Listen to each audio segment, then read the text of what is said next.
नमस्कार मित्रों ये हमारा बैक पीठ और ये स्पाइन, बैक और स्पाइन कई कारणों से हमारे पीठ में और स्पाइन में यानी कि रीढ़ में कई समस्याएं हो जाती हैं। क्या कारण है इन सब का और क्या सामान्य चिकित्सा है, उस पर चर्चा करेंगे। ये हमारा स्पाइन जिसमें 33 वर्टिब्रा और सबके बीच में डिस्क और इनके बीच में से नर्व्स निकलती है पूरे शरीर में जो फैलती है। तो सब कॉमन क्या समस्या हो सकती है इस स्पाइन में देखें तो सबसे पहले तो मैं अपना परिचय लूं। मैं डॉक्टर राम अरोड़ा, उज्जैन से एक आयुर्वेद चिकित्सक। और मित्रों ये वीडियो चिकित्सक या रोगी सबके लिए अत्यंत उपयोगी है। आप सबका हार्दिक स्वागत।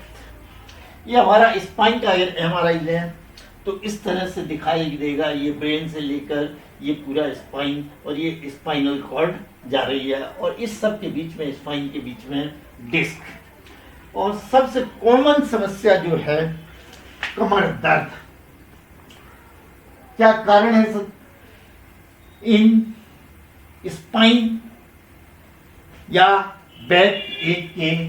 तो सबसे पहले तो बढ़ती हुई उम्र में ये समस्या ज्यादा आती हैं और ऐसे व्यक्ति जिनका सेडेंटरी लाइफ बिल्कुल विलासितापूर्ण जीवन है, कोई एक्टिविटीज नहीं, उनको हो सकती है। और या जिनका बहुत ही हैवी एक्टिविटीज हैं और गलत पोस्चर है, उनको ये समस्या प्राय होती है। और अब सबसे ज्यादा जो पाई जाती है समस्या वो है लो बैक एक या कमर दर्द।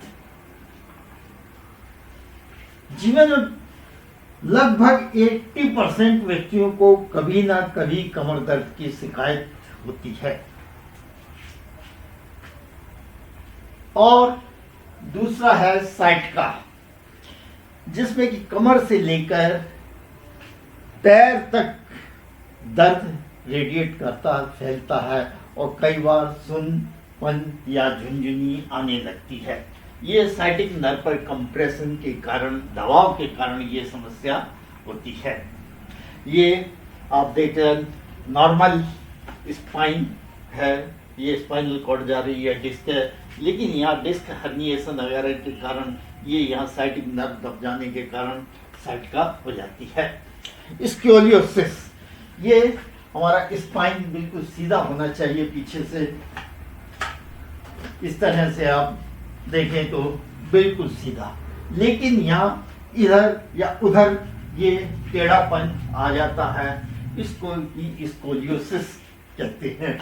ये कई तरह से हो सकता है, नीचे कमर में भी हो सकता है, ऊपर थोरैक्स रीजन में भी हो सकता है, बीच में भी हो सकता है, थोरैक्स और लंबर के बीच में। इस तरह से ये कई तरह का हो सकता है। कमर टेढ़ी हो जाती है, मतलब स्पाइन टेढ़ा हो जाता है। ये स्पाइन नॉर्मल और ये कहीं भी कर्व आ जाता है, इसमें टेढ़ापन आ जाता है। अब किस तरह से हम अपने बैक को या स्पाइन को मजबूत करें कि इन समस्याओं से बचे रहें? तो इसके लिए नियमित रूप से योग, व्यायाम, प्राणायाम और एक्सरसाइज करें। प्रतिदिन कम से कम आधा घंटा अपनी फिजिकल एक्टिविटी यानी एक्सरसाइज को दें।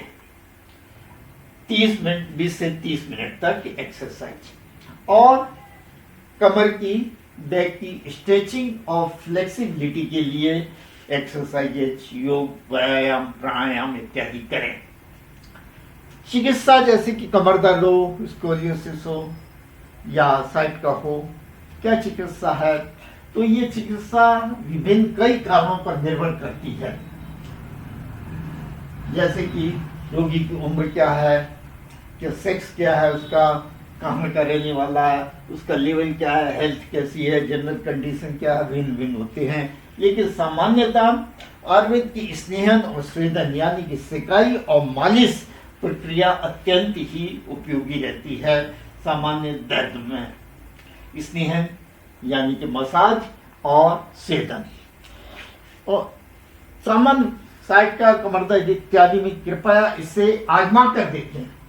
और साथ में कई आयुर्वेद की दवाइयां हैं जिन्हें कि आप अपने चिकित्सक से परामर्श के द्वारा ले सकते हैं। और इस प्रकार मित्रों आयुर्वेदिक अमृत है, कृपया इसे पहले आजमाएं और फिर विश्वास करें। और हमारी हार्दिक शुभकामनाएं, आप हमेशा सुखी रहें, स्वस्थ रहें। और एक निवेदन, यदि कि आप उज्जैन के निवासी हैं तो उज्जैन में प्रति शनिवार को गुरुद्वारा फ्रीगंज में गठिया, जोड़ों का दर्द, कमर दर्द, साइटिका, सर्वाइकल आदि के लिए चिकित्सा शिविर का आयोजन होता है सुबह 10 से दोपहर 2 बजे तक। कृपया इसका लाभ लें और अन्य जरूरतमंदों को भी इससे अवगत करावें। हार्दिक शुभकामनाएं, हमेशा सुखी रहें, स्वस्थ रहें। बहुत बहुत धन्यवाद मित्रों, नमस्कार।